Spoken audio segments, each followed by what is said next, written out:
Hi, everybody. Welcome to the show. It is Mile High Sports today. I'm Sean Drotar. That is Nate Lundy. It is one of the few days of the week in which we don't have football, but of course we'll be talking a lot about it today. Not much longer, though, because we're going to get into those college games on like Tuesday. We're going to get into some MAC action, the MACtion. See what I did there? Yep. We're going to get into some MAC, which means then we're betting on football 7 days a week.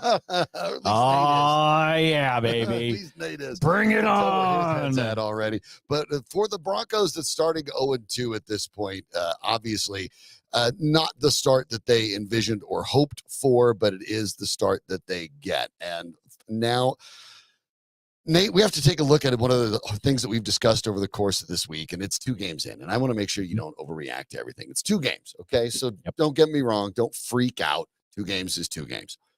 But there, at this point, have been a lot of games with Russell Wilson, 2 games with Jared Stidham starting, 2 games with Bo Nix starting, and the Broncos offense has not looked good with any of them. With Russell Wilson in his in the games in which he started with the Broncos under Sean Payton, they averaged 21.7 points per game.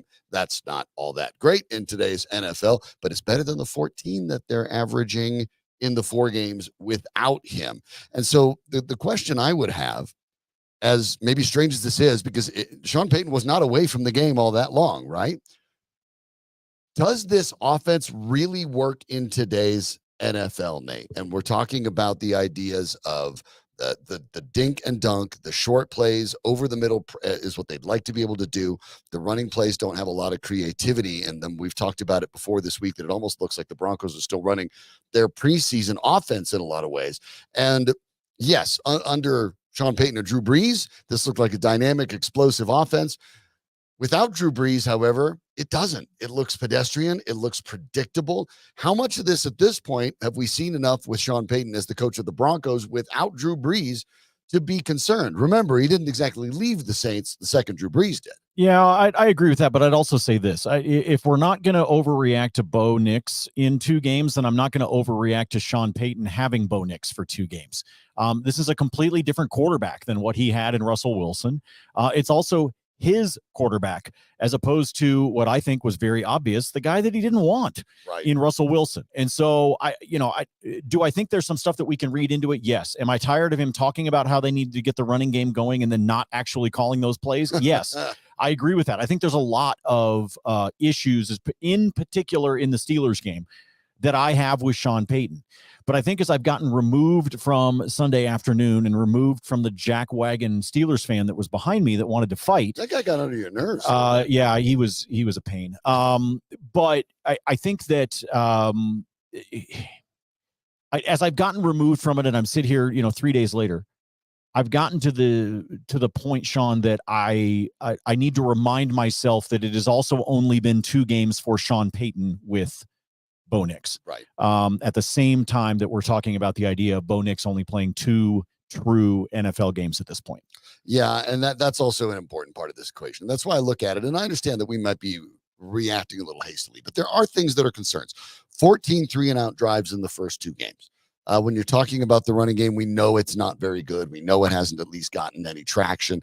Bo Nix is the first rookie quarterback to lead his team in rushing yards in the first 2 games since at least 1950. Let me give you that again.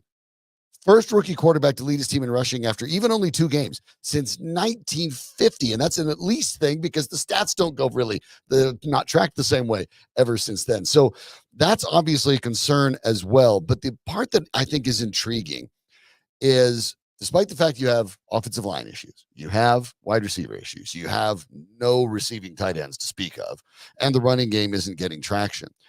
But it is back to the idea in Sean Payton's case that there is a lot of complexity in this when it feels like simplifying things for Bo Nix would be easier.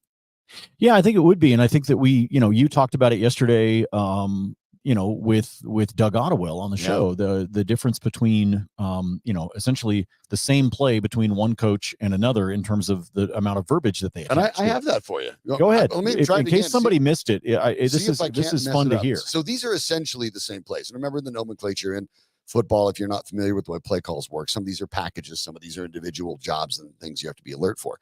But These are basically the same plays. When Dan Lanning was calling the plays for Bo Nix at Oregon, the play call would come in and it would just be gas, naked. Now, of course, gas is a package with receivers, and the receivers know what their routes are within that. But essentially, you just teach the guys position by position. When we call gas, if you're the X receiver, this is your route. If you're the wide receiver, this is your route. These are what you're supposed to do. So the play call is just gas, naked. Okay, naked, of course, referring to the bootleg. Sean Payton's playbook, this is essentially it. King snug right on 52 smash Z, jerk kill Q8Z, speed smash, alert pipe. Mm-hmm. Now, ask yourself, if you're a rookie or if you're a young Broncos team, the Broncos have the third youngest roster in the NFL. If trying to do all of that and get to the line of scrimmage with more than, 5 seconds left so you can look at a defense is even possible. And at that point, I get that that's Payton's thing. And I get that this verbiage and nomenclature is from a slightly different era of football than what coaches call today, which it's a little more like Lanning, even in the pros. They simplify the packages. But if you're trying to interpret all of that, and it was obvious, caught on video a few times during the game in which Nix is going over all of those. You see multiple players beside Nix kind of look at each other and nod and talk about it, trying to remember what all these things are. Sean Payton could simplify this. Sean Payton has decided not to simplify it because it works easiest for Sean Payton and his staff, and his coaching staff has been with him for years. At what point does Sean Payton and his coaching staff say, hey, we need to do what's best for our group of young guys on our rookie quarterback, and we've got to simplify this. We have to learn it. Vance Joseph, if you remember when he came back, one of the things that I thought was really interesting is he talked about coming back as defensive coordinator after being head coach and retaining the calls that Ejiro Evero had, retaining the actual calls, because he argued it's easier since we have similar defensive styles, it's easier for me to relearn the calls than it is for me to ask my entire defense to relearn the calls. If Vance Joseph could do something like that, certainly Sean Payton has some room to maneuver, right? Yeah, you would think that he does, but again, I can't climb into his head in terms of what he's trying to do. Do I think they need to simplify it? Yes. It's too many words. I mean, my wife tells me all the time I talk too much. So, I think sometimes you just got to dial it back and get to the point. And I'm not sure that he, has grasped that yet. But I also know that, look, at the end of the day, I think he's stubborn. At the end of the day, I think he has a big ego. But on top of all of that, I don't think he's dumb. I will say that. I don't think that Sean Payton is an unintelligent human being. And so with all of that in mind, I believe that you have to assume or hope or what have you, that at some point he will recognize that and will have a conversation with his quarterback, or that his coordinators will have a conversation with him and say, hey, here's what we think we need to be able to try to do that's going to help him out. Yeah. And the question is, can you do that midseason? And that one, I don't know, because that's problematic. At this point, it probably can't be done midseason, at least not very much. But then again, Sean Payton said that he could, because he said he did last year, simplifying it for Russell Wilson, a guy that had played 10 years in the league, had won the same number of Super Bowls that Sean Payton had won, and that would be, one there. Russell Wilson could probably make the very legitimate argument it should have been two, and maybe Sean Payton could too without some very poor refereeing. But in the end, if you could dumb it down for a guy who conceivably could understand all of it in Russell Wilson, certainly you can dumb it down for Bo Nix. And it's not, when we say it that way, we're not saying that Bo Nix isn't an intelligent guy either. He is. But that's complicated stuff. And it's complicated stuff not just for Nix, but for everybody, because you're talking about, instead of saying, let me get into the weeds just a smidge, Nate, about this. When you're talking about these sort of packages, right? When you say it's a gas play, like what Dan Lanning did at Oregon. Everyone understands, you're taught in your own units and your own groups what that play means. It might mean something different for you. What it meant for Bo Nix is different than it meant for teammate Troy Franklin, for example. Troy Franklin knew, we're calling gas. I have this route to make. I have to make sure that the stem goes in this direction. I have to be able to read the defense and make sure where I want to cut it off, all those sort of things. But then Franklin just worries about, here's my job in this. And he knows what that means when you call gas.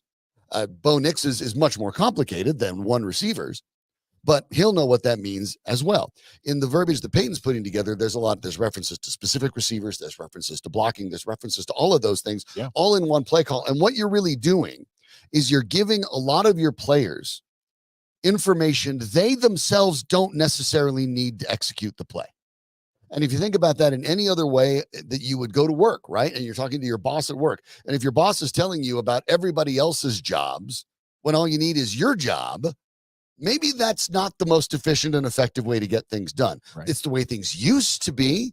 You can always flash back to the early days of Hard Knocks and John Gruden going over, 18-term play calls. But actually, most coaches and newer coaches don't actually do that anymore. Even guys like Andy Reid have simplified a little bit in the way the packages work, because now that you're getting more athletic quarterbacks that improvise more, they only need a structure to function in.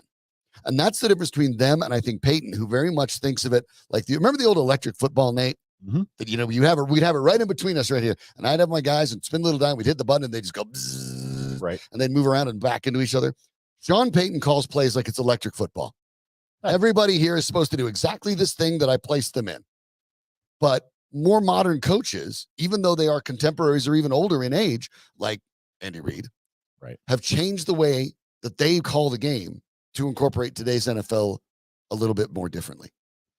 Yeah, and he hasn't adapted. That's why I said, I'm going to reiterate what I just said a second ago. He's stubborn, and like a lot of people are. And I think that it's not surprising to see people that are stubborn when they are in a position where they have had success, and therefore they dig their heels in because they have seen what success looks like in a particular way of doing things, and they think that they can replicate it regardless of where they are. And sometimes that is true. But for the most part, you have to take the framework of what you had and then adjust it to where you are. Those of you that know my background know that I have programmed radio stations literally from coast to coast. And there were things that I did that were successful in all the different cities that I worked in.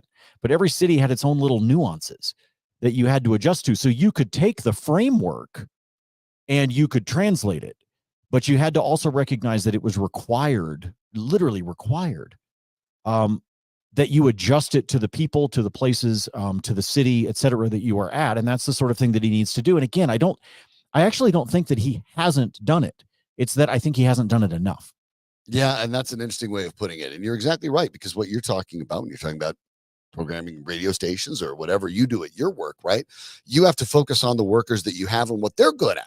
Not necessarily what you wish they were good at. I guess you need to do that. And you can hire outside. That's great. But a lot of the time, everybody's individual. They have their own skill set. They have their own personalities.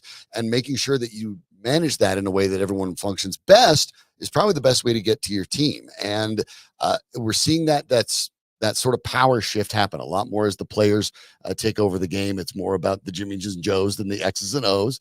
And Sean Payton is more of an X's and O's guy. So we'll find out how many things change this week. But if you're a fight fan, there's a fascinating and exciting event coming up this weekend here out in Denver. So we'll let you know about that and be back with more.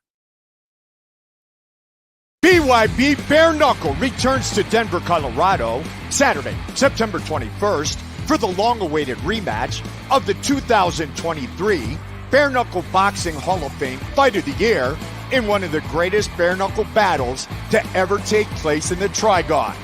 As former BYB lightweight champion, Mark the Shark Irwin looks to regain his title against the man who took it from him, Julio Tenori. Plus, BYB women's lightweight champion Patty Juarez looks to become BYB's first two-division women's champion when she faces Courtney Cameron for the BYB Super Lightweight title. Don't miss these great matchups and much more. Visit BYBExtreme.com for tickets and information.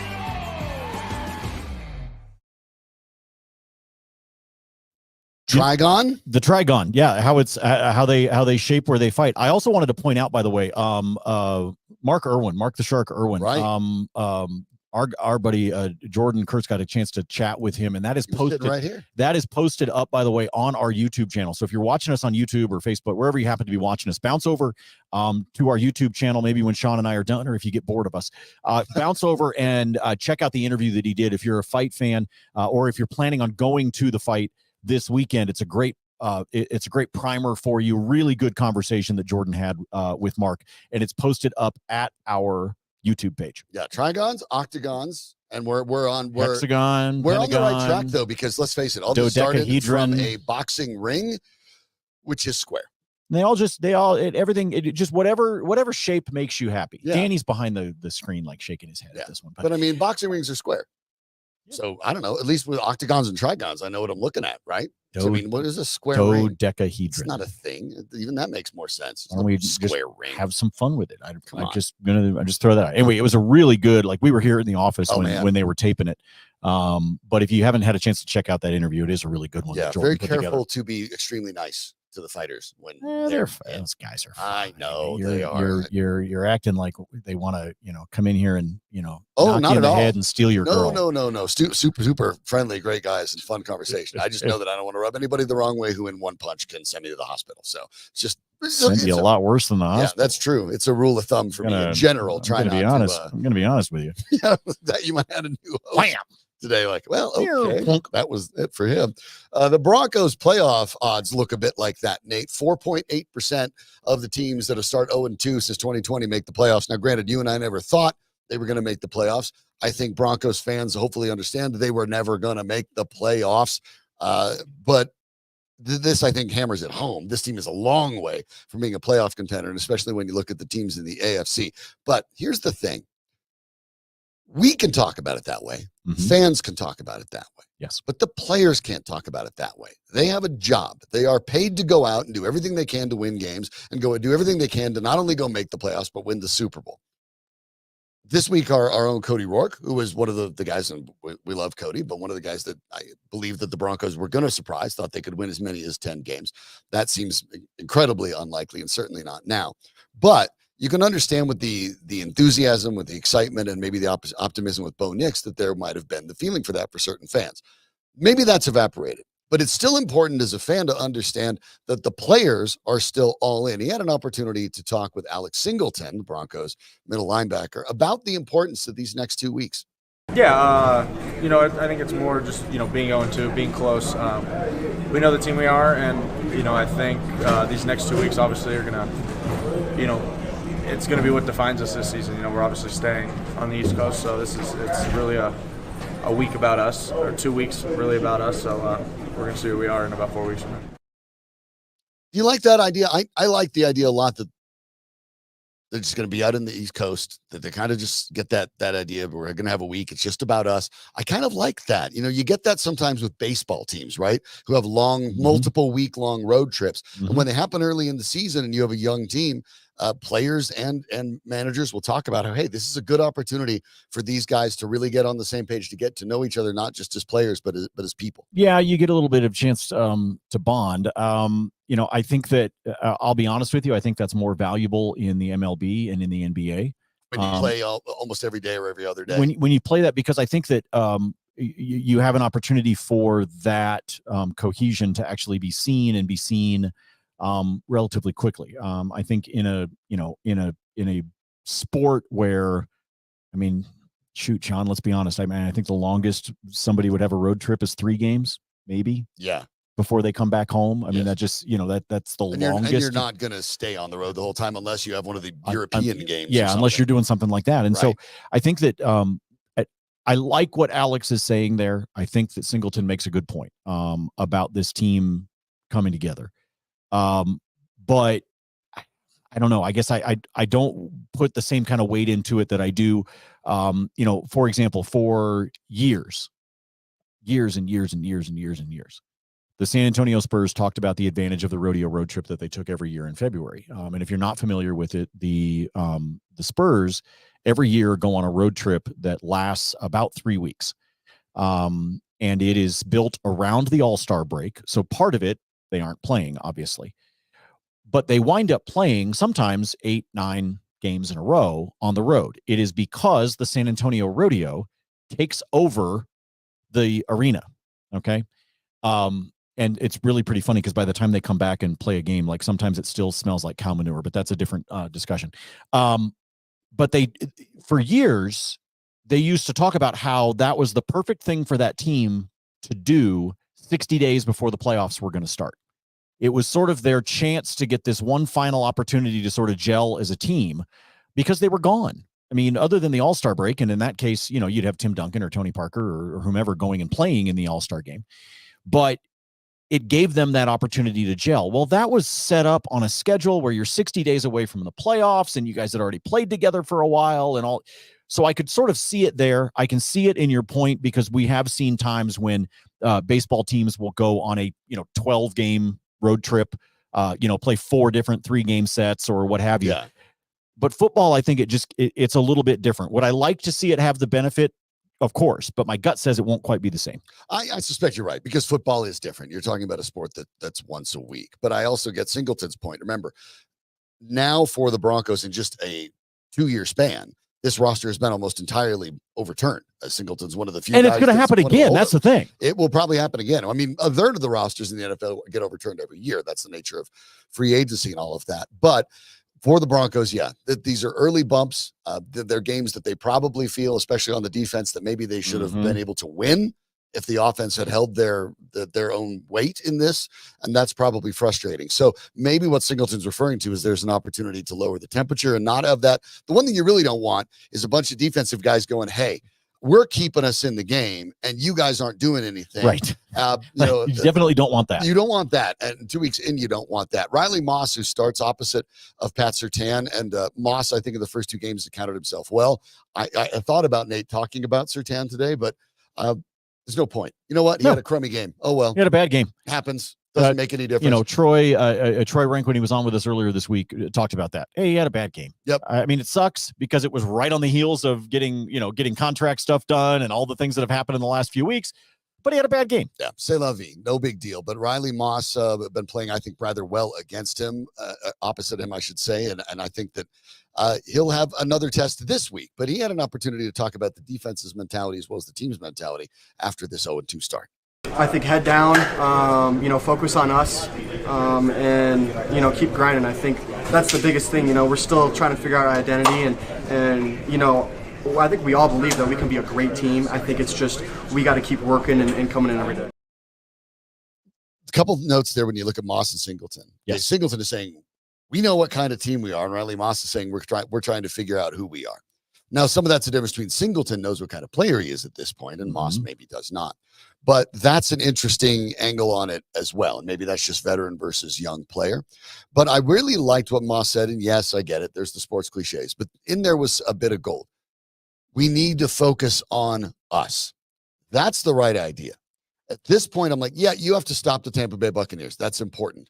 But the first thing you have to do is make sure you're doing your job. You're focusing on what you can do in your role, what you can do for your teammates, what you can do to make the team better, and focus on what you can control. Sometimes and too often, especially I think with fans, you look at it and you think you can control more than you can.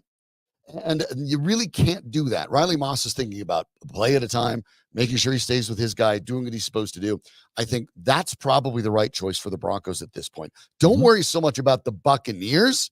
They're going to do what they're going to do. You focus on accomplishing what you set out to do this week, and that probably more important on offense than it is even on defense. Well, and I'll be honest with you. I think that's also something that gets said when you are an underdog. You're coming in, you're on the road. Yeah. Everybody thinks you're going to lose. I mean, those are the things those are the times in the games and the situations and the scenarios that you have to focus on yourself. Because you may not be able to control what's happening on the other side with guys like Baker Mayfield and Chris Godwin and Mike Evans and et cetera. And very talented offensive weapons that the Broncos would take in a heartbeat. So I think those are the kinds of things you say when you recognize that you need to focus on yourself and get some things right. I do believe there is something to that, though, when you can recognize the self-inflicted wounds that you caused for yourself. And, hey, look, the players have that self-awareness. I hope Sean Payton does. Yeah, well, that would be the next question. That'd be the gift for this team because, you have to focus on what you can do as well. And for Sean Payton, I guess that's the point, Nate. What can Sean Payton focus on? Calling more runs? If simplifying is not in the cards for like this week, what can and should Sean Payton focus on? Well, I think, unfortunately, that's what he needs to focus on, and I think it's a very short list. Call more runs. I think right now it is. I think it is fix. Let me even simplify it more than that. Fix your play calling. Fix your play calling. Okay. Help your young quarterback out. And so I believe that part of that is running the ball and sticking to the run. I think that's part of it. I think you need to continue to establish that. But I think it can also be a recognition of, okay, he's finding himself under pressure, which means I either need to bootleg him out. I need to give him the opportunity to get outside of that pocket that is collapsing and collapsing too quickly.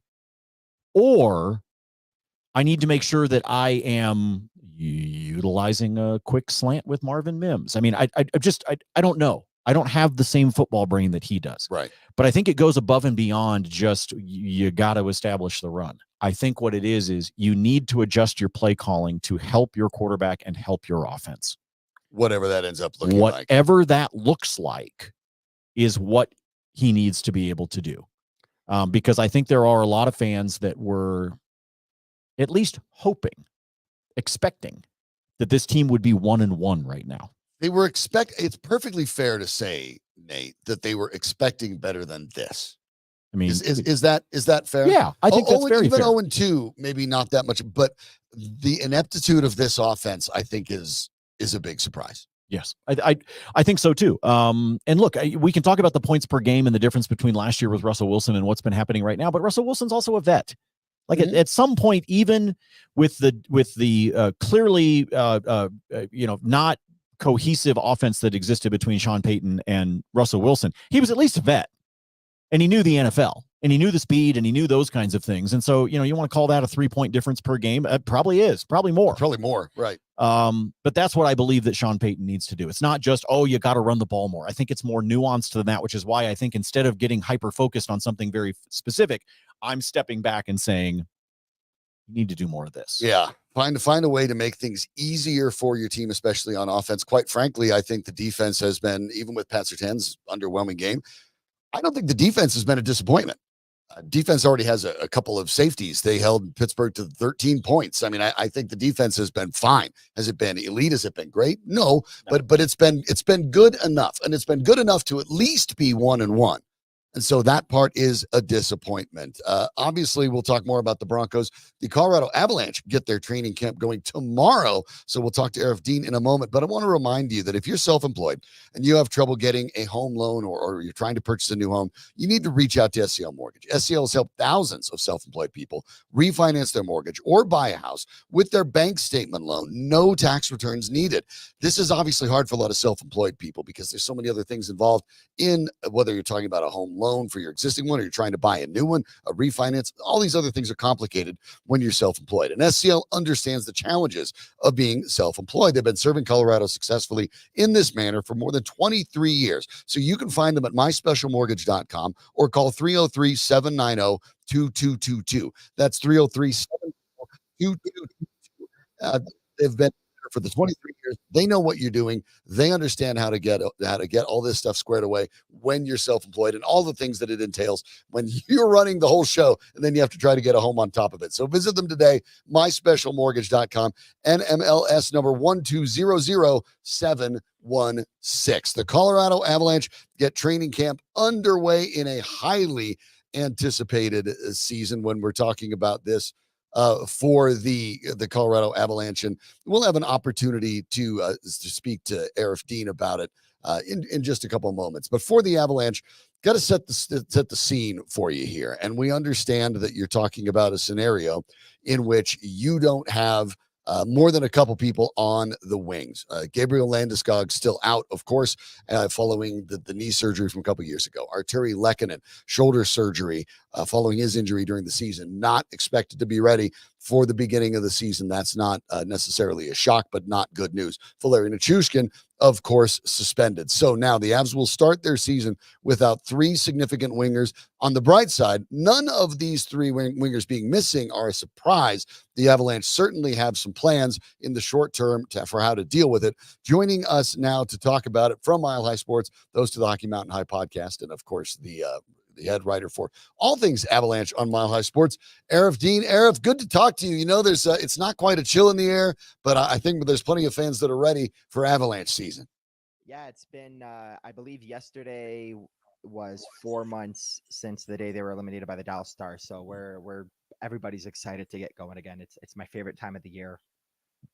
Yeah, this is obviously an Avalanche team that is probably chomping at the bit to get back out there. You know, the Nichushkin suspension hit at a wrong time. Felt like the Avs might have had a chance against the Stars, and who knows where it would have ended. So now they have to deal with the fact that the Nichushkin suspension lingers and kind of hovers over the team, even though he is not going to be around the team. But minus those three guys to start, Landeskog, Lehkonen, and Nichushkin. What's the short-term plan for the Avs? Is it keep the top line together or shuffle some of them around trying to balance out the scoring? They're going to mix and match and see what works. I think one of my favorite parts about this lineup, and obviously we saw him last year, but not in a full training camp from the start of the year, is Casey Middlestat, because now with a full training camp, not coming in the middle of March for a playoff push, the Avalanche have the ability right now to see what works with him. They obviously had Nichushkin playing with him sometimes, Lehkonen with him. I think Zach Parise at some point, obviously he's gone. But now they have the ability to say, hey, let's try McKinnon and Drouin. Let's try, for example, Casey Middlestat and Mikko Rantanen, or maybe vice versa, where it's McKinnon and Rantanen and Drouin playing with Middlestat. So they have the ability to mess with that a little bit. They also have a couple kids. They have Nikolai Kovalenko, who obviously is coming in from he came in from the KHL in the middle of the season, or in the middle of the playoffs, and didn't get much time. But again, now with a full training camp, they have the ability to give him more of a look. They also have Callum Ritchie, the top prospect from the 2023 NHL draft for the Avs, taken 27th overall. 19-year-old kid pushing to make the lineup, and without Nichushkin and Landeskog, he's going to have a big chance to get some minutes. So they're going to have an ability right now to figure out some other combinations, because when Lehkonen comes back, he fits. When Val comes back, assuming that all goes well, he fits.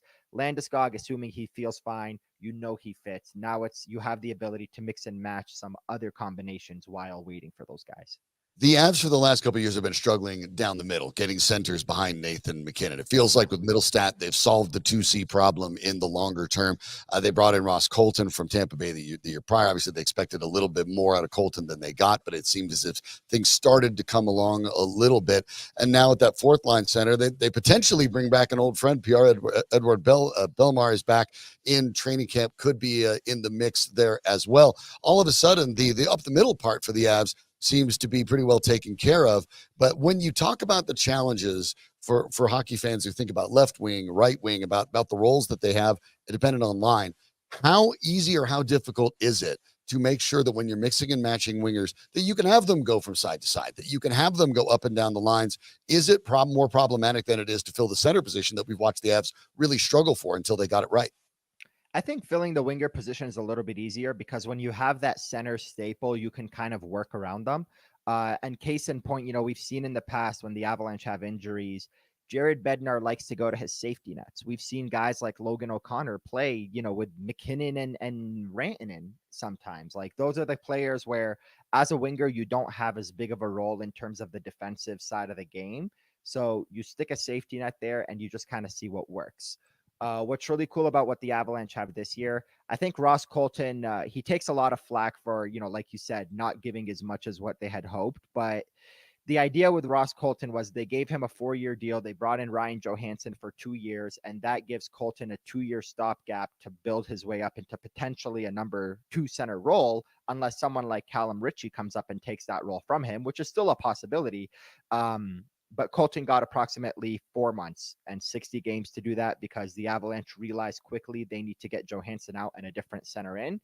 And the guy they brought in was not Adam Henrique or Sean Monahan. It wasn't a stopgap. It was a guy who is now younger than Colton, better than Colton, and a staple on the 2C position. So it kind of reminds me of when Kadri came in and just basically said to Tyson Jost, you're not being a top 2 center on this team when I'm here. So the cool thing about that is Callum Ritchie's a center prospect. They hope they can get something from him. Kovalenko has played some center in the KHL. Granted, he's better suited as a winger. And Ross Colton last year was his first full year as a center.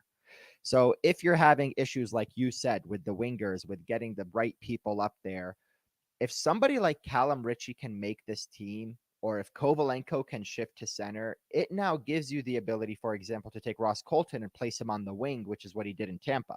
So now you can place Colton, let's say, on the wing with a McKinnon and Rantanen, for example. So you have kind of a lot of musical chairs and cards to shuffle in this deck to make it work. And in the end, you have McKinnon, you have McCarr, you have Rantanen, you got your goalie, you got your top defense, Devon Taves, Josh Manson, Sam Girard. Those guys are all healthy. So it's going to be tough to, truly replace Nichushkin, Lehkonen, even Landeskog, who they haven't seen in more than 2 full seasons. But they'll hold it. They'll hold everything over until those guys are back. And in the process, we're going to probably see a whole load of combinations, which is honestly what I'm excited for most. All of these wild cards that I just listed out, I'm excited to see how they play them on the ice. One of the biggest wild cards for me is, you mentioned him, is Logan O'Connor. And for a little bit of reference, let me give this to the listeners. He's played parts of 6 consecutive seasons. Let me give you the numbers in order from his first season to his last. Yeah. In goals he scored: 0, 2, 3, 8, 9, 13. Here's his plus minus during that time: -2, 0, 6, 10, 11, 13. Up every year in goals scored and plus minus. The 13 goals, a new career high by a big jump, only playing 57 games instead of 82 the year before. Does Logan O'Connor have a little bit higher ceiling than people expected? And what does that mean about what lines he might be able to play on? You mentioned that at times he might even be able to be in the mix for the top line. So Logan O'Connor to me is someone that up until last season, I always used to say things like, a cup winning team will have Logan O'Connor on the 4th line. Now I say a cup winning team has Logan O'Connor in the middle 6, ideally the 3rd line, but you can go far with Logan O'Connor as the 4th best winger of your top 6 when your other 3 wingers are, let's say, Nichushkin and Lehkonen and Rantanen, and that's not even to take into account Jonathan Drouin, and your centers are big players like Nathan McKinnon, who's one of the best in the NHL, and Casey Middlestat, who's a very good, serviceable second-line center. So I would say he has really grown in my eyes into somebody that I think is a staple of the 3rd line. Like if everybody was healthy, I could see a 3rd line with Landeskog, with Nichushkin, with Lehkonen, Landeskog actually being able to play a Landeskog game. I would like legitimately write out a depth chart where your 3rd line is Landeskog, Colton, and O'Connor. And Miles Wood is the one getting shifted to the 4th line. So Logan O'Connor to me is the type of player that I think on this team especially, and we'll see what happens with his contract. He's got 1 more year left of his current deal. This is a top 9 player on any cup winning team, especially this team. He's earned that trust. He deserves that kind of a role. And what we saw last year, I think we don't speak enough about how much it hurt this team when he was out right around the trade deadline. When the Avalanche brought in all those new bodies, they announced Logan O'Connor was done for the year. Even Ross Colton and Miles Wood, who he played with, their numbers dipped pretty quickly after Logan O'Connor was done for the year. So I think he's a big part of this team as one of those hardworking middle guys. Kind of reminds me of JT Compher, just that Swiss Army knife that they had for so long that, would you want him on your top line? No, but he's a really good player and one that you need to win. We're talking with Aarif Deen of Mile High Sports, and another player in the final year of the contract is Alexander Georgiev, the Avs goaltender. Obviously, there's been some up and down moments, but when he's up, he's really up, and it feels as if he's one of those guys that can raise his game in the big moments, the kind of goaltender that you believe might have the ability to win a Stanley Cup. Georgiev, at 28 years old this year, should be really now in his prime, or at least entering it for goaltenders. What's your expectation for him on the season? And is there at least the sense the Avs are looking to get a longer term deal done before the year comes to an end? Before the year comes to an end, that's a great question. On one hand, I think a lot of what the Avalanche get out of Georgiev is going to be determined by what they get out of Justus Annunen. They've hitched their wagon to him as a backup, and if he can do a lot of what he did last year late in the regular season, you're going to see a better Georgiev because you're going to be able to have someone behind him that you can trust to play 25 to 30 games. The biggest thing with me with Georgiev is I just don't think he's going to be on this team longer than another year, unless it's a last resort where nothing else works for the Avs. And the reason why I say that is because, number one, the Avalanche were one of the 5 teams in on Yaroslav Askarov. And that was the case, I would assume, given what the San Jose Sharks ended up training, I would assume Annunen would have been part of that deal. So I would assume it would have been a Georgiev Askarov duo. And it would have been similar to when Varley was on the last year of his deal, and they brought in Philip Grubauer, knowing very well Philip's going to start as your backup, but he's going to be the guy. That's what I would have saw with Askarov this year had that trade happened. Because it didn't happen, where I am with Georgiev now is one of two things. He's either going to have a great year and the Avalanche are going to win because of him, or, they're going to win with him, I should say. And that's going to price him out of the market, similar to Darcy Kemper. Or he's going to have another up and down, kind of disappointing, kind of good, where every time I'm coming on this show, we're going to be talking about one Alexander Georgiev, where the Avalanche are going to say we need a change. The middle ground is if Georgiev just plays fine and there's no drama around him, slashing his defenseman or blowing up a stick on the post and all of these things. That middle ground is he plays well. The Avalanche do or don't win the Stanley Cup. We'll see. But, he's just a good middle of the pack NHL goalie, similar to Grubauer and Kemper before him. And the Avalanche say, we know what we have here. If he's willing to accept the money that fits our budget, let's re-sign him. I just can't see that happening anytime soon. And if they do re-sign him, I think it'll happen between the end of the regular season and the start of July 1st. I don't think it'll happen midseason. I think midseason, the Avalanche are going to continue to see what's out there in terms of the next guy. I would assume that this team wants that next young player. They traded for Georgiev at the age of 25, 26, I believe. I would assume that they're trying to get the next guy similar to what they did with Varley, where they traded for a far younger goalie, similar to Askarov, that they have his rights for a little bit longer than just 3 years with Georgiev.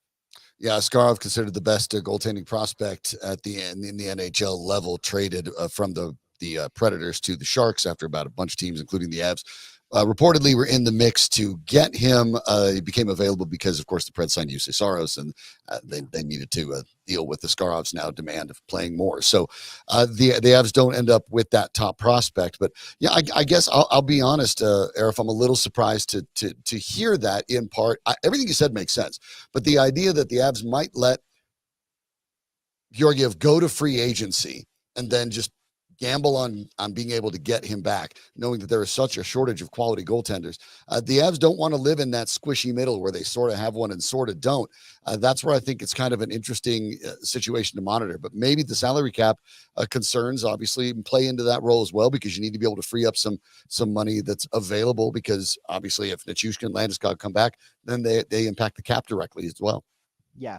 But like I said, I think if they re-sign him, it'll be, let's say they, their season ends in June, it'll be, or in May, like this past year, it'll be between the last game of the season and July 1st, where they lock him up before he gets to free agency, if they choose to go that route. But, we saw, for example, a team like the Ottawa Senators, they traded for Linus Ullmark from the Boston Bruins, I think the morning of Game 7 of the Cup final before July 1st. So they were able to solidify their goalie before the 1st of July. I think if the Avalanche, first of all, there's a reality where Georgiev just has such a brutal year where around the trade deadline, you and I are talking about goalies again. If that's the case, I think they do what they did with Casey Middlestat and the 2C, and they try to find somebody midseason. If they can't find somebody midseason, and if Georgiev ends up pricing himself out of the market, I would assume their goal is to either target a UFA goalie or get something done before July 1st, so that if nothing happens, they still have the ability to sign Georgiev and offer him something that fits within their budget.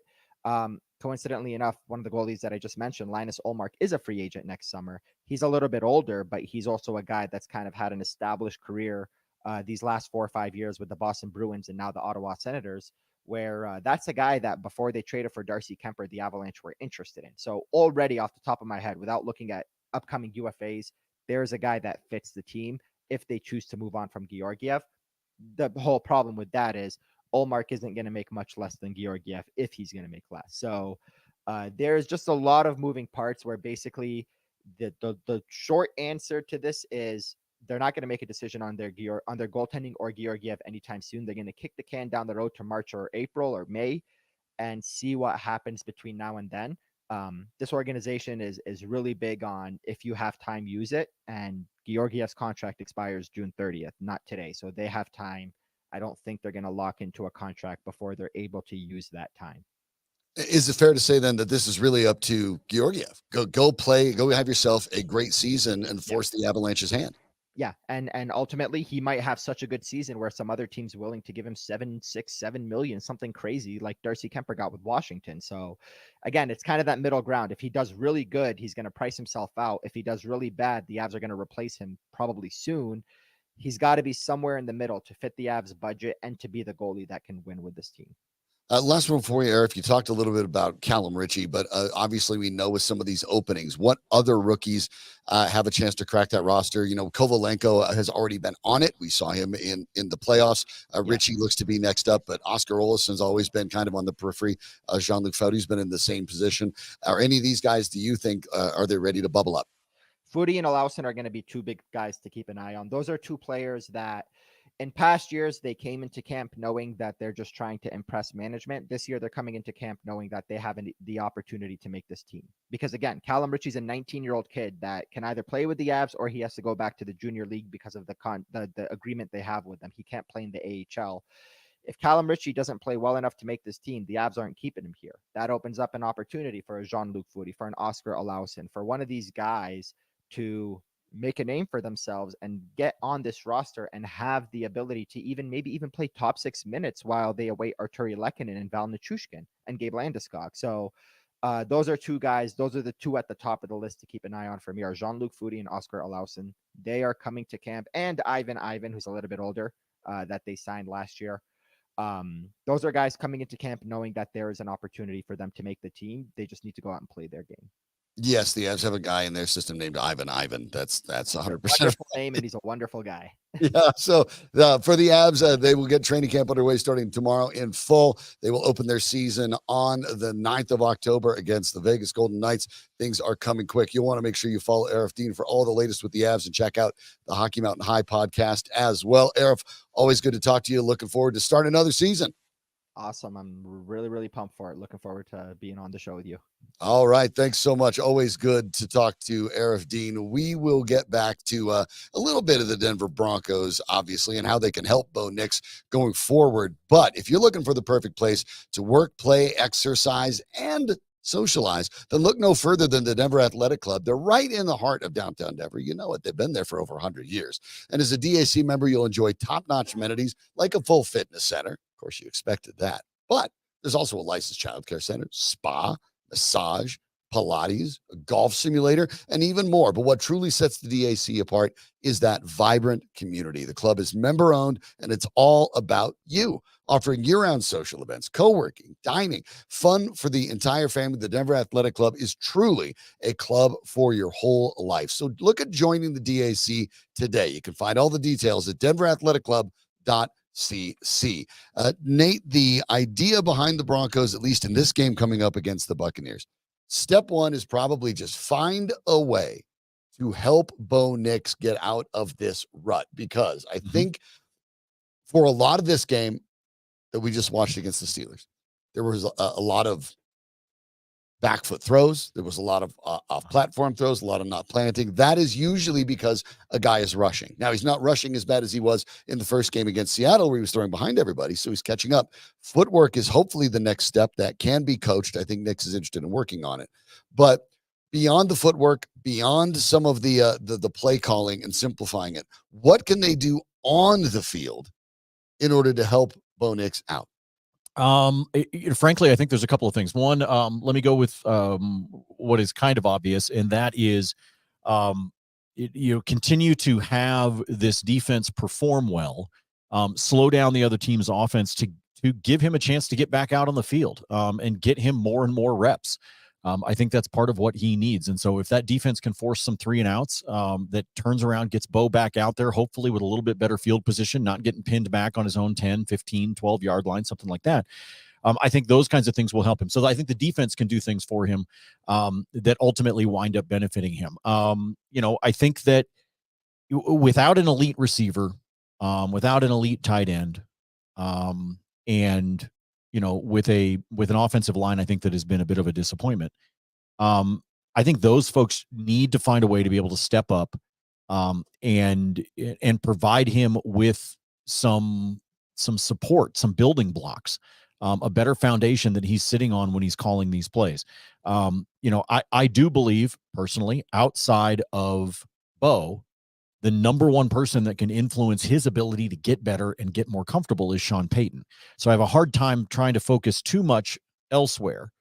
But I do think that if you, like I said, if you can keep him out of some bad positions in terms of where he is on the field, I think there are some things that can be improved. But the biggest one that has to be improved is what's happening between him and Sean Payton. The field position point is a good one, Nate, because you obviously can look at that and say that's a difference maker. If you're not going to go long distances as best as you can, that makes it easier on a quarterback. If you can avoid those long third downs, that makes it easier on a quarterback. So some of that comes back to the running game. And yes, it is about calling more plays.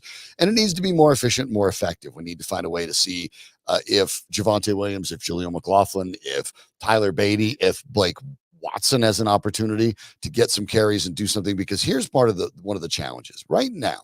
When you looked at the game against Pittsburgh, already just 2 games in, second game in, they realized they were stacking the box. 36.8% of the time, the Broncos are facing a stacked box on defense. In other words, the Steelers are not afraid of getting thrown at deep. They weren't worried about it.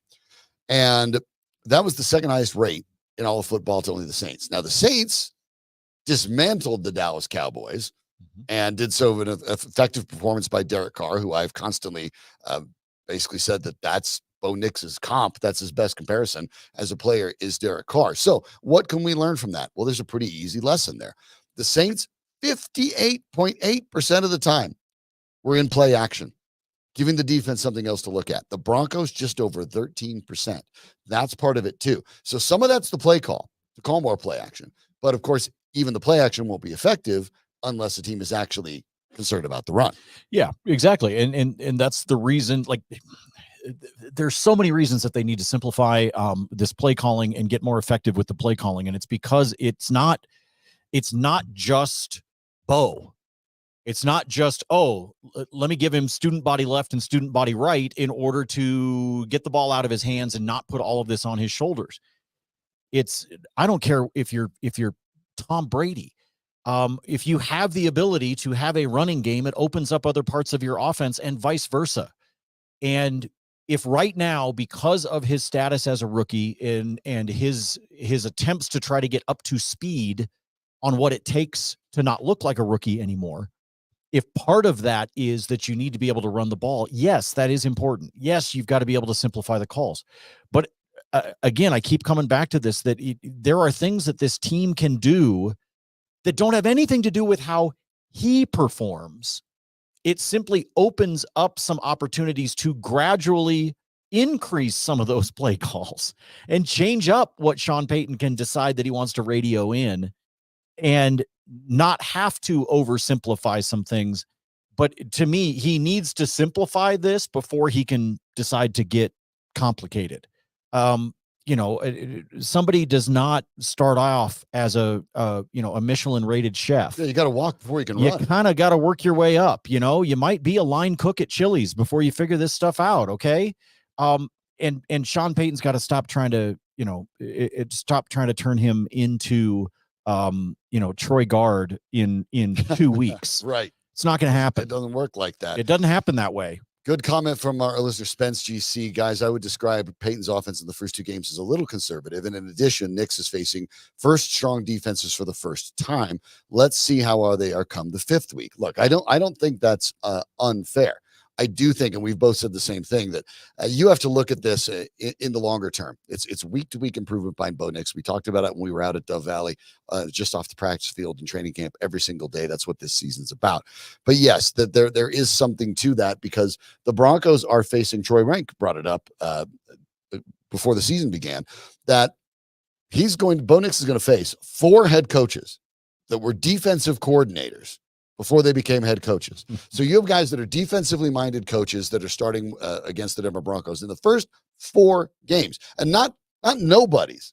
I mean, when you're talking about McDonald up in Seattle, he was the architect of the Ravens defense that allowed the fewest points per game in the league. We know about the Ravens swarming everywhere. Now he's up with Seattle. He's familiar with how the defense works. Mike Tomlin, of course, is a legend, a future Hall of Famer. Not only is his defensive minded coaching, but as a head coach as well. Now you go on, you go to Tampa, and you go to New York, and we get Robert Saleh. You get guys that had good, if not great, career records as defensive coordinators. That's part of this too. Sean Payton has to deal with that, and Bo Nix has to deal with that. You are getting better than average defensively minded head coaches for your first-time rookie quarterback. That does complicate it, and it probably is something that we have to take into consideration when we evaluate these first handful of games. Yeah, you really do. You have to grade on a curve a little. Yeah, you have to recognize that like part of the reason I think that Sunday was so frustrating is because it was against a team that frankly didn't look very good. And so you sit back and you go, that's a game you should have been able to win. I come back to it before. I did not have any expectations whatsoever in week 1 at Lumen Field in Seattle. None. Zero. Zilch. For that team to be able to perform, for that team to be in the game, for that team to win. I had no expectations whatsoever. Okay. And as much as I thought that Pittsburgh was going to win that game on Sunday, by the time the game flow started and you were going through the second quarter and you were getting into some things in the third quarter, you started to realize, like, hey, man, it's not exactly being handed to you on a silver platter, but it's kind of there for the taking, and it didn't happen. Now you're going to go on the road. You're going to take on some very good defensive teams and some coaches that are going to know how to scheme to be able to upset a rookie quarterback that they have already seen get frazzled, in particular at Lumen Field. And so they're going to know how to be able to play that and to be able to push it back into his face and probably force him into some mistakes. And so you do have to use your terminology, Sean, you do have to grade on a curve a little bit here, recognizing the opponent. But I think that's part of why everybody's been in such a bad mood for 72 hours is because that opponent wasn't the case. Mike Tomlin's a very good coach, but the guys that were on the field were not necessarily unbeatable, especially with an offense that frankly looked as inept as the Broncos offense did. With Justin Fields out there. So it was there for the taking. So yeah, you can grade the next couple of weeks on a curve going up against defensive-minded coaches, but that's not what was the case 72 hours ago. No, it most certainly was not. And that's, I think, some frustration is because in the end, fans are fans and you have expectations, and especially on home games, you paid a lot of money to be there. You wanted at least a better show. We talked about this as well. Look, being bad is one thing. Especially now, if you're being bad and things are hopeless, hi Colorado Rockies, that's a real problem. Yes. But you can be bad with promise, which I think is what the Denver Broncos are. They're bad with promise, but at least what you want to be is entertaining. What you can't be in today's marketplace, and it's not only just for the success of sports, it's the success of marketing your team and putting everything together. You have to at least be entertaining and interesting. It's one of the reasons why up in Boulder, when the Buffs skidded to a 4-8 finish, everyone was still paying attention to it across the country because they're entertaining. The Broncos in their home opener were not only bad, they weren't entertaining. Yes. And that's a little bit of the frustration too. I think fans at this point now can almost accept the Broncos aren't very good, but oh my goodness, don't make people walk away from a game and feel like, I wish I would have mowed my lawn instead. Oh, I'm never going to. Me either. But, no, it's a hypothetical. Some There's people like mowing their lawn. There are weirdos. Yeah, that like mowing I understand that. But I got a lot of dog crap in my backyard. So I don't enjoy mowing the lawn because it's like landmines everywhere. Yeah. Well, that's on you. You got a dog. So yeah, he made you get a dog, presumably. Oh, well, yeah. We're not going to get into Nate's family relationships on this program, but we are going to have a chance to talk with our friend Chris Tomasson of the Denver Gazette about the Broncos in just a moment. But it is, it's just about one. I'm getting hungry. Are you getting hungry? Yeah. All right. Well, I tell you what, we might be able to get some ready for you to just be able to pick up right after the show. You want to plan now, for reasons that Nate will explain. Yeah, you got to be able to do it. Go see our friends at Rolling Smoke Barbecue, folks. We've been telling you about these guys for a while, and probably you've tried them out before. And if you haven't, it's about time that you did. Remember, when you kick back and you think about the story of what happened, and you talk about 15 years ago, or 10 years ago, excuse me, with Terry and the food truck. Right. So you're cruising around, you're doing barbecue, you got this food truck. You're like, yeah, this is kind of fun. And then all of a sudden you start to see the business and the demand and everything happening that sets you up to realize that you probably need a brick and mortar. So he did that. He put one in the Stanley Marketplace in Aurora. And then he followed that one up with one in Centennial at the corner of University and Dry Creek. Then he added the Golden Mill out there right up against the hills. And of course, the new one up there in Wheat Ridge. And he's got a booth at the top of Red Rocks if you're headed out for a show, or you're checking out film on the rocks or things like that. All of it because It was this food truck that was in that high of demand. That tells you how good the food is. Hardwood smoked every single day. The sides are made fresh for you as well.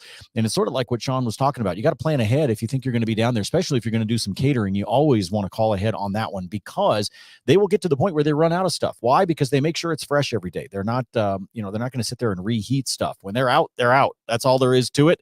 And you got to come back the next day. So, I was in there the other day and I was like, oh, shoot, they're out of ribs. That was kind of what I wanted. The best part, everything on the menu is good. So it didn't matter that they were out of ribs because I just chose something else. In my case, one of the things that I love, they do chicken wings where they've been smoked and then they do that flash to them that gives them that crisp on the outside. Oh my goodness, they're so good. And by the way, they'll toss them in sauce for you. Just do the dry rub. Trust me. Just the straight dry rub. That's all you need. It's rollingsmokebbq.com is the website. You'll be able to find those locations I was talking about just a second ago. You can find them there on the site, and you can also find the catering menu. You can see what you want to order so that when you're getting ready to do a watch party for your favorite team, you can get it catered by them so that you can enjoy the game instead of kicking back in the kitchen. rollingsmokebbq.com.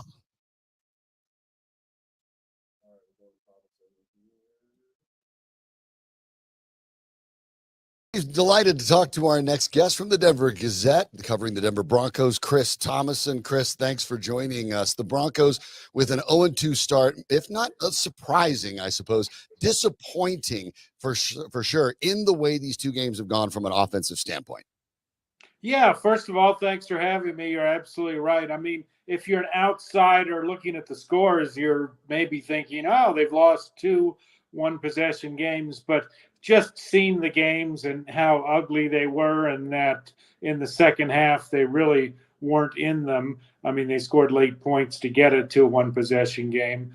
But, the offense is a big struggle. I mean, Bo Nix has had struggles as a rookie, and the running game so far has been brutal. Yeah, let's talk about that running game, I guess, right off the bat. How did the Broncos get that better? They obviously need to call more running plays. That is purely up to Sean Payton, who suggested that maybe there were plays for Tyler Beatty that may have been in the playbook that just didn't happen to come up because of field position. But that all rests on Sean Payton. What do you think is keeping him from calling more running plays, especially in games that are one-possession affairs? Yeah, that was mystifying. Tyler Beatty gets a 16-yard run in the second quarter and never gets another carry the rest of the way. I mean, Sean Payton was asked about that on Monday and kind of gave some rambling, convoluted answer. But, I mean, Javonte Williams, it's been just a downward trend. If you go back to last season, he has 12 straight games in which he's averaged less than 4 yards per carry, and 5 of the last 6, he's averaged less than 3 yards per carry, and he just keeps getting worse. 1.5 yards per tote against the Steelers. I mean, Javonte is, a great team player and what have you, but he's just not doing the job. Jaleel McLaughlin also hasn't been able to find that fire he found last year. So they have to make a decision on whether they just want to keep beating their heads against the wall with those guys, or maybe Tyler Beatty or carries, or Blake Watson. I mean, he's also on the 53-man roster. Maybe you kind of throw him out there and see what he can do, the undrafted rookie from Memphis. With the fact that both Williams and McLaughlin have had trouble getting untracked, I mean, how much of this lies at the feet of the offensive line? Of course, we know now that Mike McGlinchey expected to miss some time as well. And how much of this lies within the play calling, not just the frequency, but the lack of creativity. There's a bunch of just seeming like dive left, dive right plays. Not a lot of deception built into the Broncos running game either. Yeah, you're absolutely correct. And the offensive line, they'll be the first to tell you that they haven't done their job in the first 2 games. And the loss of Mike McGlinchey as a knee injury and is probably out about a month or so isn't going to help. I mean, he's known as a better run blocker and a press blocker. So we'll have to see if that spot is filled, is filled by Matt Pert or Alex Polchowski. But, lack of creativity, not really throwing downfield. I mean, the defense is waiting for plays around the line of scrimmage, and that's just about where they're all going. So, the one big play was the flea flicker that gained 49 yards to Josh Reynolds. But other than that, there wasn't too many daring play calls. Yeah, and that's really been the only daring play call and really the only big offensive play call that Bo Nix has gotten done with his arm all season. The numbers pretty ugly in the opening 2 games. But is there a concern? We know that he's a pretty confident guy, but when looking at the situation in Carolina where Bryce Young is benched, they threw him in and started right off the bat. Is there a concern about the way Bo Nix's confidence could be affected by a bad start, not only in these 2 games, but with 2 good defensively minded head coaches coming up in Tampa and New York? Perhaps an 0-4 start is in the way. I don't think it's an immediate concern. I mean, Sean Payton has brought it up. This guy's been through a lot. He went to Auburn as the conquering hero and had a great first game and then struggled really for a couple of years before he regained things at Oregon. So he's been kind of through a lot. I mean, he's 24 years old, 61 games of college experience, which has been well chronicled. And no, I think it's going to take a lot to hurt his confidence. But I mean, look at the players now around him. You lose Mike McGlinchey. The defense could be hampered. Baron Browning has a foot injury. We'll have to see if John Frank Myers can play at Tampa Bay. He's got a mild concussion. So they came into the season extremely healthy. If you recall, the first game, they had no players at all on the injury list. And now, both on offense and defense, the injuries are starting to pile up. And, of course, that's going to affect the whole team and Knicks in general as well. Yeah, and Audric Estime, one of those as well, a guy that might have gotten more carries last week with the lack of effectiveness by Javonte Williams, but he wasn't available. For Sean Payton, for the reputation that he has, are you a little bit surprised at the apparent, with the flea flicker notwithstanding, lack of creativity in this offense? A lot of people have talked to, Nate Lundy with me over here at the show has talked about the same, that the Broncos almost look like they're still running their preseason offense. Is that a Bo Nix thing? Or at this point, with Russell Wilson, Jared Stidham, and Bo Nix at the helm, is this what Sean Payton's offense looks like? Well, Payton probably got spoiled in New Orleans for years, where you had such an accurate, top-notch quarterback in Drew Brees, where the defense probably knew what was coming, but still couldn't stop it. So it's different now in Denver. He doesn't have Drew Brees, so he's going to have to get more creative. There's no doubt about it, but they're trying to be safe with Nick so far. I mean, you've seen when he's come down, he's had some difficulty, some interceptions and all that. So they're playing conservative. No doubt. 22. Do you get more creative and risk more turnovers, or do you keep playing this more conservative style? Well, now they need to find a way to generate some points. Obviously, they head to Tampa Bay this week against a Tampa Bay team that made the playoffs last year and quite frankly already looks to be a little bit better than last year's version. What do you think we can see from the Broncos on Sunday that we have not seen in the first 2 weeks? Well, week 3 in Florida, that wasn't good news last year, if you recall, 70-20 to Miami, and the defense is better, obviously, since then, despite the injuries. So I don't think we're going to see giving up 70 points, but I think he's going to maybe try to open it up a tad more. I mean, they're on the road. They're heavy underdogs in this game. They've got to do something. I think he might be willing to give some other running backs some carries. We'll have to see. I mean, they might start out the game with Javonte Williams again, but if it's the same old, he's stacked up after 1 yard gain, they might look to do different things. And, maybe we've been saying this for a year and a half. Maybe they remember that Marvin Mims is still on the team, and they do have some speed with Mims and also Troy Franklin, who, of course, hooked up with Bo Nix so well for a couple years in Oregon. Maybe they look more for those guys. Franklin actually with more snaps than Mims in the last game. 12 for Franklin, 9 for Mims. The 9 for Mims, a career low for him. And when we were at a training camp, Chris, you and I actually talked about this, that the idea that perhaps the Broncos actually see Marvin Mims as a kick returner primarily, and a sort of an interesting curiosity at wide receiver. Is there any reason to believe that that's not the case, given the fact that Sean Payton has the ability to sub guys in? He's calling the plays. If he wanted Marvin Mims on the field, there's nothing stopping him from doing it. Yeah, it's quite interesting. He showed those flashes early in the season last year. If he didn't show those flashes, we'd be talking about Martin's potentially now as a semi-bust. He's not really a wide receiver. He's just a returner, that sort of stuff. But he did show flashes, so that's what makes it so interesting. Is they haven't really gone back to that. I mean, sure, they've tried some downfield passes to him, but he hasn't had that success that he has had early. So, it's an interesting situation, but Payton wants to go with that short passing game, and he likes guys who are more consistent. And that's why he hasn't been able to get on the field. So is it telegraphing things when we're seeing that they're going to go deep to him? We'll have to see.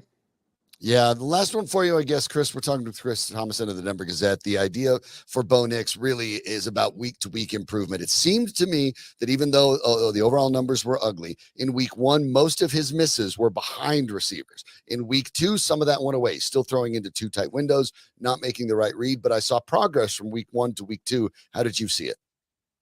Yeah, there was some progress. I thought playing at home and that sort of stuff, not going against the raucous Seattle crowd, he might be a little bit better than he was. But you're absolutely right. This season will hinge on the progress that Bo Nix makes. Even if he struggles for a bit, let's just say he closes well, has a 300-yard passing game or two in December. That's going to create optimism for next year. And you mentioned Bryce Young earlier. That was he never really did last year. I mean, he was pretty much bad the whole year, so he didn't really create any optimism for the Panthers going into this season.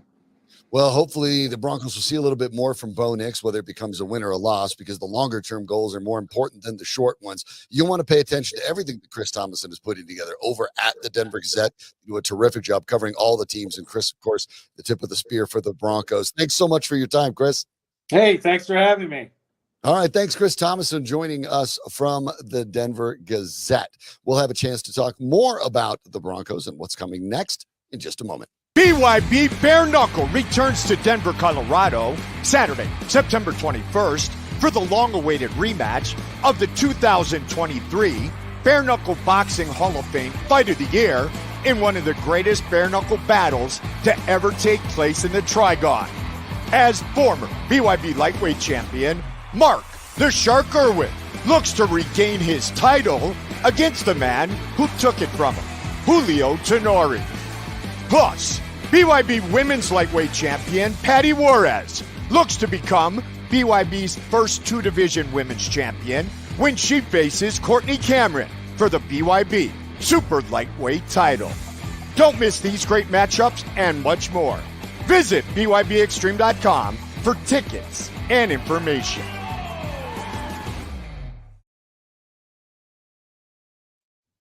Things don't get easy for the Denver Broncos. Nate, Mike McGlinchey, starting right tackle, will now miss weeks instead of days. The reports around the Denver Post and others is that he sprained his left MCL in that loss to Pittsburgh. Expected now to miss about a month. The Broncos will have to decide whether they want him on injured reserve or not. And obviously, for an offensive line that's struggling, losing your right tackle is not good. No, exactly, because they've been struggling a whole bunch, and you can't start compounding that with the fact that you wind up with guys that you decided were your starting five that are no longer available to you.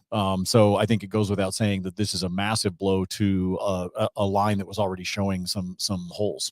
Yeah, Zach Allen talked to reporters about it yesterday, mentioning about the McGlinchey injury, even though at the time didn't know it was going to be quite as bad.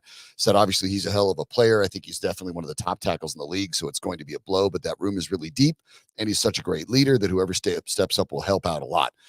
I appreciate the view there by Zach Allen, and maybe we'll get surprised, but I don't think that room is particularly deep for the Denver Broncos. And I think that when you look at teams and tackles, tackles almost behind quarterbacks might be the toughest position to fill in football. And most teams are lucky if they have two that they like, let alone three, and someone ready to step in. Alice Palchevsky stepped in. We heard him. I was talking about it with Chris Tomasson a little bit late. He is probably expected to start. Matt has come in when Garrett Bowles got hurt. Parrott is a left tackle, has really not played on the right side. He also has stepped in and covered for Quinn Bailey's injury as the guy, the heavy package that lines up at the tight end spot. So I don't think it'll be Parrott. I do think it'll be Palczewski, because remember, the Broncos were still in the game at the time McGlinchey came out. So if Palczewski's the guy that you put in, I presume Palczewski's just the guy.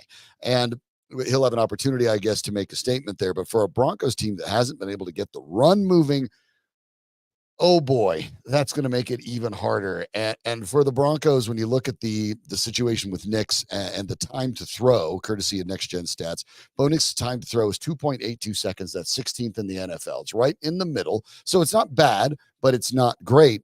You can suspect, though, when you lose a starter, that's going to drop. So now Bo Nix has less time, and it's going to be tougher to run. At least, Nate, it's not the way it used to be, where the assumption was your left side tackle was your blind side protector, and the right tackle was your power runner.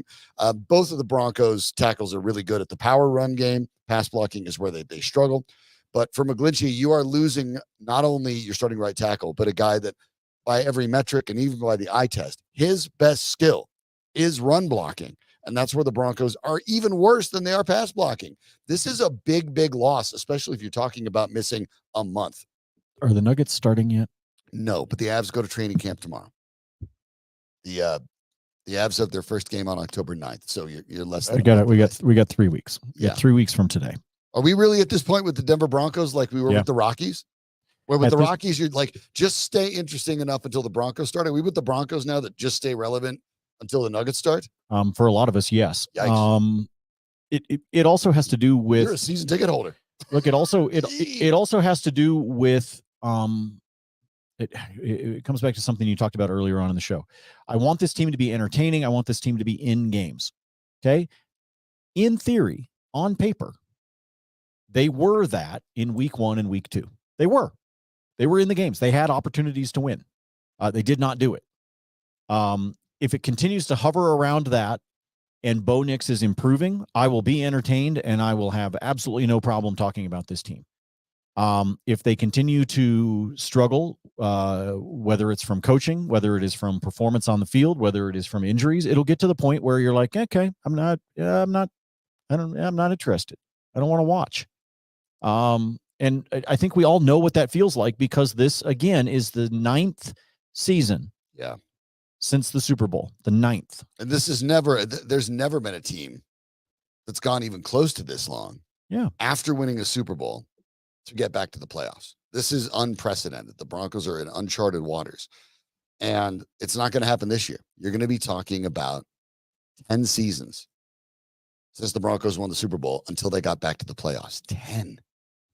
That's the reality here. But the Broncos now 163 rushing yards on the season. You'll see the numbers rolling along below on the Broncos rushing leaders. But your leading rusher has 60. The problem is your leading rusher is your quarterback.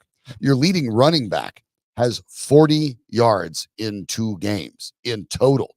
Tyler Beatty is in there, and Beatty had 1 carry. Estime had 2. And they had 14 to 16. The problem is not only the fact that they can't get the running game going, but it's also from top down. You needed better out of Javonte Williams. You needed better out of Jaleel McLaughlin. Williams now averaging 2.1 per carry on the season. McLaughlin 2.5. So I want to actually, the season. And I want to add one little wrinkle to what you just said, Sean. Yeah. You need something better from running backs. Because unfortunately, I think you're getting what you're going to get out of Javonte Williams and out of Jaleel McLaughlin. Could they change up some play calls? Could they do some things to improve it? Yes. But neither one of those guys is Saquon Barkley. No, they're better than this, though. They're better than this. Yes. They've got to be better than this. I think they can be better. 2.1 and 2.5? I think they can be better. But I also think they have a ceiling. I agree with that. Okay? They're not Bijan Robinson. They're not Saquon Barkley. They are not, hell, they're not even David Montgomery or DeAndre Swift. No. They're not. Like, it comes back to what we said before. If you thought this team was going to win 10 games, you're high. They're not. If you thought Javonte Williams was going to be a 1,500-yard rusher, he's not. No. And so do I agree that they need better play out of that? Yes. But I'll take a different position on the field, Sean, and I'll use it as an example. The Denver Broncos do not need more out of Troutman or Dulcich, or you know what they need? Better tight ends.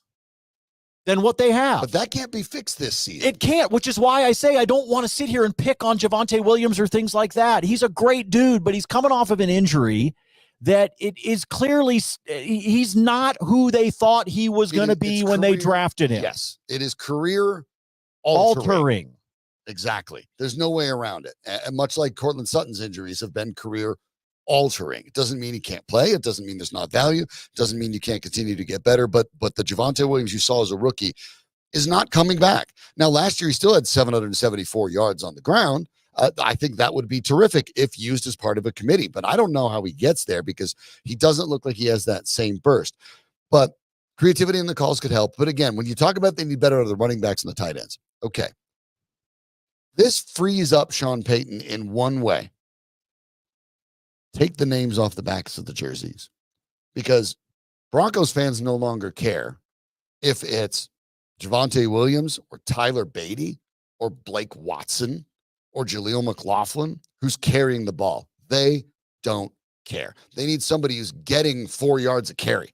Who it is irrelevant. When you look at the tight end, obviously you need someone to block. But if Lucas Kroll or Nate Adkins can go out there and not drop the passes that Greg Dulcich did, great.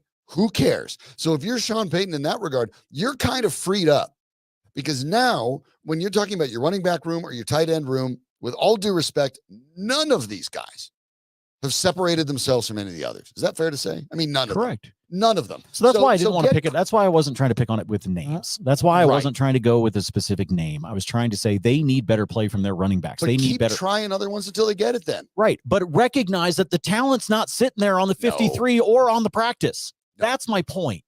To your point, it's not going to get any better. This is, you and I talked about this in August. Yep. Out at Broncos Park, powered by Common Spirit. And we said this team is screwed because they can't spend any money. They can't. And so you couldn't go out and improve positions that you know you need to improve. They couldn't do it. So you know what? You might only average 3 yards a carry. You're in trouble. That might be it. But we knew that. Yeah. And so part of the reason that I sat here at the beginning of this segment, banging my head against the microphone and asking if the Nuggets had started yet. I mean, I'll sit and talk Avs all day long, but I was trying to be a little bit more open to those of you that are also basketball fans. We will get there. Is because you think I want to talk about this garbage for 15 more games? Not if it doesn't get any better. Not if it doesn't show me something. And I think they're going to get, I'm going to be straight up with you. I think they are going to get smoked the next 2 games. I absolutely think they're going to get smoked by the Buccaneers. I think they are going to lose by, I think they are going to lose by double digits to both of these teams. I don't disagree with you. And then they are finally going to get their first win of the season at home against the Raiders on October 6th. You sure about that? That's what I predict will happen. Yes. I believe their first win of the season will be at home against the Raiders. You watched them last week, right? Yep. Mm-hmm. Like go to Baltimore and take out the Ravens? Yeah. You think the Raiders are capable of doing that more than once? I don't. No, but I think the Broncos aren't the Ravens. I think it's a tougher game than. But my point is, I think the Raiders stepped up for the opponent. Yes. And they broke through, and I think Baltimore took them for granted and thought they were just going to waltz right through it, and it was going to be a piece of cake like a wet Kleenex. And I think they were proven wrong. And I bet you that Baltimore and Harbaugh make sure that does not happen again at all this season, that they take an opponent that lightly. Yeah. But I think the Raiders got up for that one, and they performed well.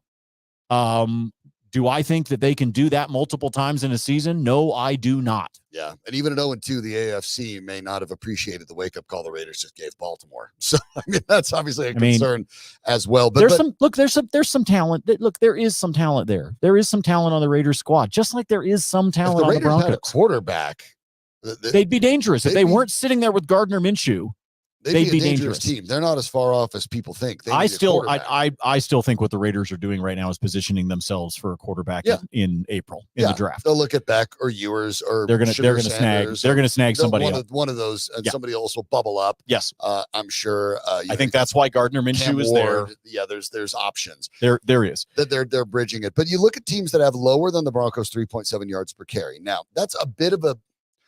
it's a bit deceptive because, again, their leading rusher is their quarterback. But let's just zoom out and put that there anyway. There are a handful of teams, 5 exactly, that are averaging fewer yards per carry than the Broncos. One is the Pittsburgh Steelers, 3.6, similar situation with their quarterback that can run in Justin Fields. 3.5 for the Bears. Caleb Williams is also mobile, but hasn't been going. Then you have 3.4 for the Buccaneers, who they play. And then following that, surprisingly low, the LA Rams at 3.2. And then the Raiders bringing up the rear at a stunning 2.5 per carry. That's a disaster. Another team that's doing it by committee of Zamir White. You have Alexander Madison, Abdullah. They're trying to get it done by committee. But besides the Buccaneers, who were a playoff team last year, and the Bears, who I think a lot of people think could be a dark horse if they get their offense in gear quickly with Caleb Williams, and he's thrown exactly as many touchdowns as Bo Nix, 0. But it is hard to look at that. And when you look at teams right now that are averaging under 4 a carry, I gave you those 5. The teams tied at 3.7, the Seahawks, the Cowboys, the Dolphins. Ahead of them, the Bengals at 3.8, the Panthers at 3.9, along with the Jets at 3.9. Maybe the Bengals, had they not started 0-2, but is there a Super Bowl contender that you heard in any of those teams averaging under 4 a carry? Nope. That's the reality. And I know we look at it and say it's a passing league in the NFL and it's all about points, but look, passing's down a lot. The average yards per game per team in passing is 192, the lowest in a decade. Now, some of that's because you have more mobile quarterbacks and they're running more and they're creating more. But all that tells you is the ground game, the NFL, football in general, but the NFL especially, is cyclical because the pendulum swings to one side, and the league not only adjusts in its play styles and coaching, but the league changes its rules dramatically. Year after year, the NFL changes about 6 to 8 rules every year, trying to make sure that they balance the game out. It's a constant tug of war. The ground game, and the effectiveness of the ground game and control of the clock is now one of the dominant factors in today's NFL. And it's one of the reasons you've even seen guys like Patrick Mahomes, who's watched his average depth of target shrink in the last 2 years. It shrunk again in the early parts of this year. Controlling the clock, running the ball is more important than it's maybe been in the last decade. The running backs are coming back. And the Broncos, unfortunately, don't have one. They have a group, and that group isn't particularly good. Yeah. And again, it can't be fixed now. So there's no harm in throwing out Tyler Beatty and letting him take a few more cracks. There's no harm in bringing up Blake Watson and letting him get his cracks. If nobody's any particularly good, I'm fine. Rotate all of them. Give a guy 2 carries. He's tired. Just go with fresh guys. I don't know. Do what you need to do. But if you don't get some sort of semblance of a ground game, teams are going to be able to come after Bo Nix every single play. They're going to be able to pin their ears back and blitz. And we've seen the early returns for a rookie quarterback that doesn't have major threats at wide receivers. The Broncos have to find a way to get defenses to respect the running game and avoid stacking the box, because if they can't, there's really no way you can envision the Broncos even averaging the 21.7 that they did with Russell Wilson, a quarterback in the same offense. I just don't see it. And it's going to be really tricky. This is a tough game against Tampa Bay. I know tomorrow we'll have an opportunity to talk to TJ Reeves, the sideline reporter for the Bucs, and break that down. 0-4. That's what we're looking at. And then try and decide if it really goes down the rabbit hole. Hopefully that's not the case. We'll talk a bit about the Buccaneers tomorrow, as well as I mentioned, TJ Reeves from the Buccaneers Radio Network will join us, their sideline reporter, and give us the inside scoop on the Bucs. We thank you for getting Chris Tomasson on from the Denver Gazette. Always great to have everybody from the Gazette on there. They employ tremendous talent over there at the Gazette. Chris Tomasson, their Broncos reporter, joined us. And then, the Avs.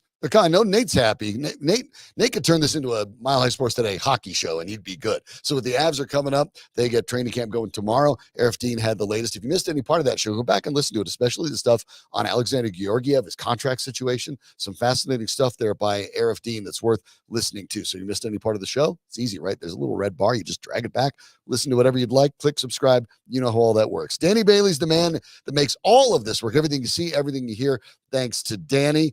We can't get it done without him, and we can't get it done without you. However you choose to listen to it, we appreciate it. We will be back with more tomorrow, including some looks at Thursday Night Football. For Nate Lundy, I'm Sean Drotar. This is Mile High Sports.